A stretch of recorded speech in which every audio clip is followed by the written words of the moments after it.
So good day sir, I'm Dave Ribarter. I'm going to discuss and ilang mga function, mga basic function sa motor vehicle parts. So first is dapat yakay start ang sakyanan. Imo i-push kaduha.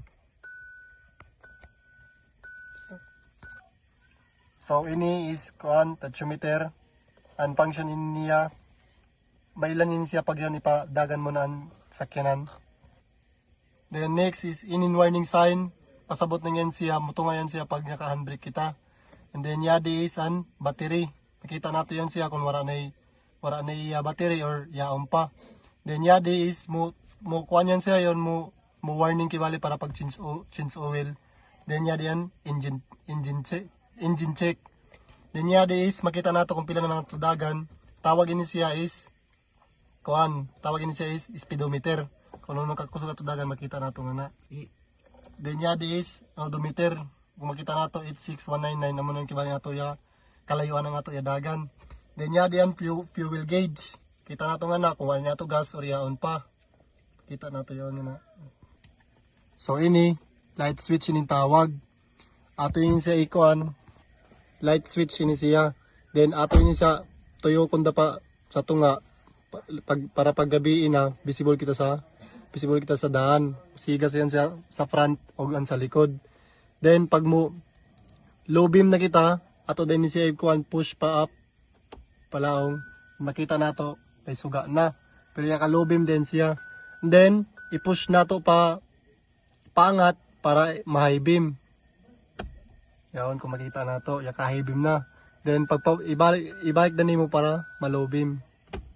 And then kung mag-signal kita pa right or pa left, ato dai push pababa kung motorn kita sa left.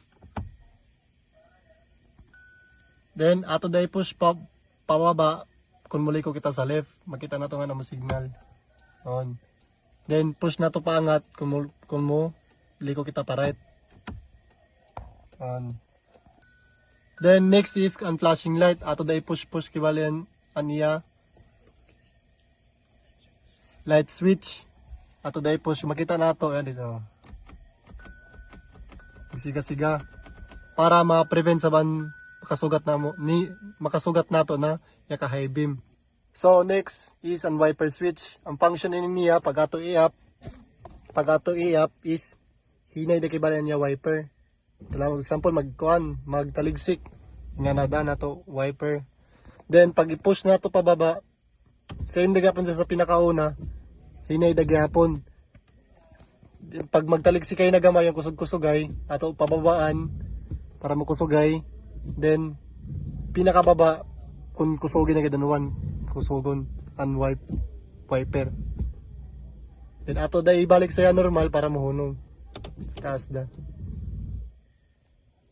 na. So ini kung makita nato ini pinduton na nato ini para mo hazard.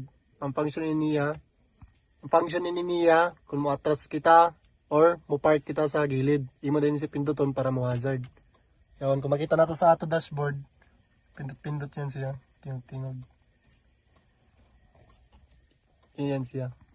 So ini amin ang gitawag na gear shift stick. Pag mo kambya kita, push nato pa left, then pa up ang yung permira. Then kung mo segunda kita ato dai baba. Same dagapon kung mo tresira kita kwarta, then quinta ato day up. Then pag kwarta kung makita nato araw nga na amo dato sundon down. Then pag mo quinta kita ato da kibali pa swipe pa right pa up kibali ato day palaong. Then kung mag neutral kita ato day balik sa tunga ato da kibali ito. For example ngadi quinta kita ato da kibali ibalik niya sa tunga para mo-neutral. So ini makita nato tulo ka buhok na pedal. Yadi ang clutch, then yadi ang brake, then yadi ang accelerator. Then dili kita pwede na anato siki isyaw niya din gatapad. Dapat yun yung duha gabuwag. Para pagpa-under nato pindot na yun yung clutch, brake, then start. O kung magpadagan kita, clutch, gear, then accelerator gamay, buhi ng clutch, dagan. Yun o. So that's all sir. And to summarize, kibali, dapat na nga kailangan nato may bawa yung mga function o mga parts ng sa sakyanan is para pohon-pohon kung kita makagamit kung may ato man galing sakyanan may bawa kita may ato na kibali sakyanan may bawa na kita paggamit di na kita maglisod kung ano na to paggamit kay mga basic parts na sa ini ang pag wiper ang flashing light ang pagliko then ang sa gear shift og an inin hazard. So, amo dito sir. Thank you.